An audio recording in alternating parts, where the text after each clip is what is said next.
말씀으로 하루를 여는 복된 새벽에 하나님께서 우리에게 주시는 귀한 말씀은 구약성경 출애굽기 21장 35절에서 36절까지 되겠습니다. 온라인 노동참하는 여러분도 다 함께 성경을 펴주시고 같이 말씀 속으로 들어가 보실까요? 이 사람의 소가 저 사람의 소를 받아 죽이면 살아있는 소를 팔아 그 값을 반으로 나누고 또한 죽은 것도 반으로 나누려니와 그 소가 본래 받는 버릇이 있는 줄을 알고도 그 임자가 단속하지 아니하였으면 그는 소를 갚을 것이요 죽은 것은 그가 차지할지니라. 아멘. 농경 사회에서는 소라고 하는 존재가 매우 귀중한 존재입니다. 노동력도 그렇지만은 그 농기구로서의 역할도 넉넉히 해낼 것입니다. 오늘 본문이 속한 이 팔레스타인 땅에서도 소는 굉장히 귀중한 존재였습니다. 농사를 지을 때, 밭을 갈 때, 또 논을 갈 때도 사용됐고 짐을 나를 때도 활용됐지만은 하나님 앞에 제물로, 번제물로 드릴 때도 소가 필요했고 또 시경으로도 굉장히 소중한 위치를 차지했습니다. 그래서 이 소와 관계된 문제들이 발생할 때 소는 재산일 수도 있잖아요. 어떻게 해결할 것이냐, 구체적인 방안이 제시되고 있는 것입니다. 소가 예를 들어서 사람을 뿔로 박아서 사람을 죽게 했다든지 크게 다쳤다든지 또 큰 웅덩이를 파놨는데 사람이나 소가 빠져서 소가 죽든지 사람이 다쳤을 때에 그걸 누가 책임지느냐? 물론 소의 임자나 구덩이를 판 자에게 책임을 묻습니다. 고의든 가실이든 사고 원인을 제공했을 때 그걸 방치하는 것이 아니에요. 그건 분명한 책임을 묻고 보상을 하게 한 그 성경의 정신입니다. 그러나 만에 하나 고의가 아니고 과실로 했을 때는 배상으로 끝나게 했어요. 28절 한번 볼까요? 소가 남자나 여자를 받아서 죽이면 그 소는 반드시 돌로 쳐서 죽일 것이요. 소가 사람을 받는 소가 있어요. 사람을 죽이게 할 때가 있어요. 다치게 할 때. 그럴 때는 그 소는 죽이라는 거예요. 그리고 고기는 먹지 말 것이며 임자는 형벌을 면하려니와. 예를 들어서 소가 습관적으로 사람을 받는 소가 있어요. 그런데 그걸 관리해야 될 책임이 있지 않습니까? 주인에게. 그거를 소홀히 했다고 하면 그건 살인행위가 된다는 것이에요. 29절에 보면 소가 본래 받는 버릇이 있고 그 임자는 그로 말미암아 경고를 받았으되 단속하지 아니하여 남녀를 막론하고 받아 죽이면 그 소는 돌로 쳐 죽일 것이요 임자도 죽일 것이며. 여러분, 그러나 성경에서는 어떻게 하냐면 그 사람을 죽인 소 때문에 사람이 죽는 일, 소 주인이 죽는 일은 없다는 거예요. 정당한 재판 과정 절차가 남아있는 거예요. 그게 뭐예요? 속죄금이에요. 생명의 대가로 배상을 하면 살아날 수 있는 길을 열어준 것입니다. 30절에 보면 만일 그에게 속죄금을 부과하면 무릇 그 명령한 것을 생명의 대가로 낼 것이요. 그렇습니다.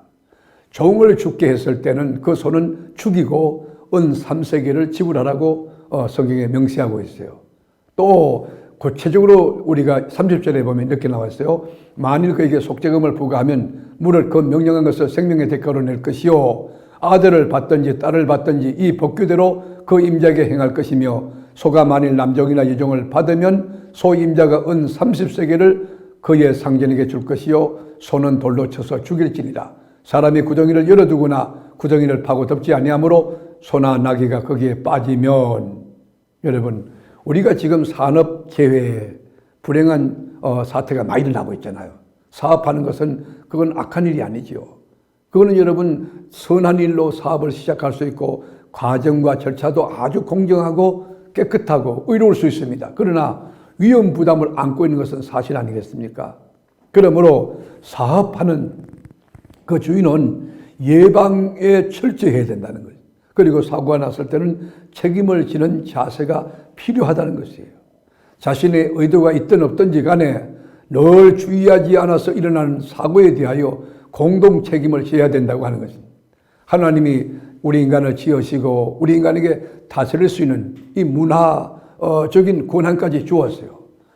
근데 이 다스림이라고 하는 것, 이 문화적인 명령을 우리가 수행할 때 올바른 목적으로 아주 정당하고 공정한 방법으로 사용해야 되겠죠.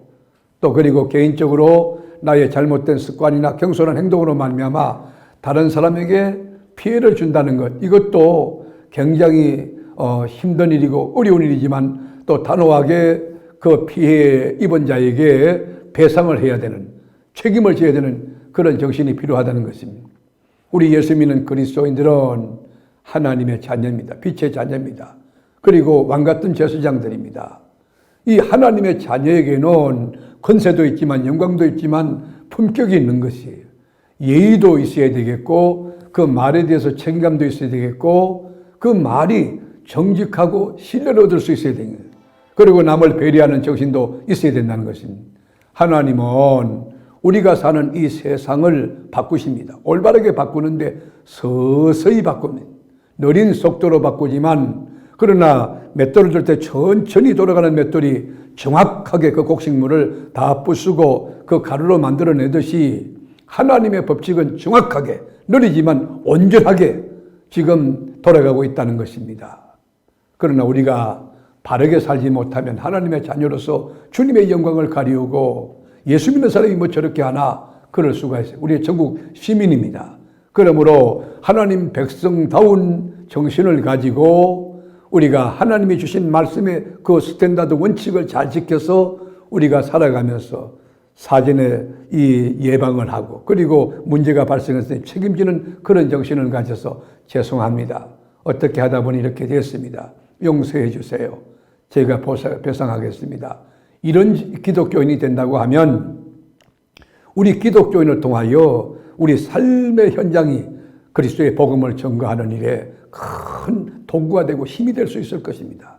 말씀으로 하루를 여는 복된 새벽에 사랑하는 교우 여러분, 오늘도 우리가 살아갈 때 사회에 대하여 책임감을 가지고 매사에 조심하며 두루 살펴서 아는 길도 물어가랬다라고 그리고 다리도 두들겨가며 건너라고 하는 정신처럼 오늘도 하나님 앞에서 지혜를 구하며 하나님의 뜻을 세워가는 공평과 정직과 의로움이 여러분 삶에 넘쳐서 착함과 진실함을 통하여 하나님께 영광이 돌아가고 많은 사람들이 여러분을 통하여 주님을 찬송하고 감사하는 위대한 승리가 있게 되기를 주님의 이름으로 축원합니다. 기도하겠습니다. 주님, 이 땅의 지옥을 향해 가는 사람들이 많지만은 우리는 하나님 나라 빛의 자녀입니다. 우리는 세상에 대해서 책임을 져야 됩니다. 생각도 말도 행위도 삶도 하나님의 의와 그 공정한 하나님의 말씀 진리를 붙들고 세상에서 사전에 미연의 문제를 예방하고 그리고 문제가 일어나면 책임을 지는 배상의 책임도 지고 그리고 내가 거기에 대해서 끝까지 정직하게 그 배상을 갚아나가는 그 노력들을 경주할 수 있는 건강한 믿음 갖게 하여 주옵소서. 우리를 통하여 영광을 받으시는 늘 승리케 하는 예수님의 이름으로 기도드립니다. 아멘.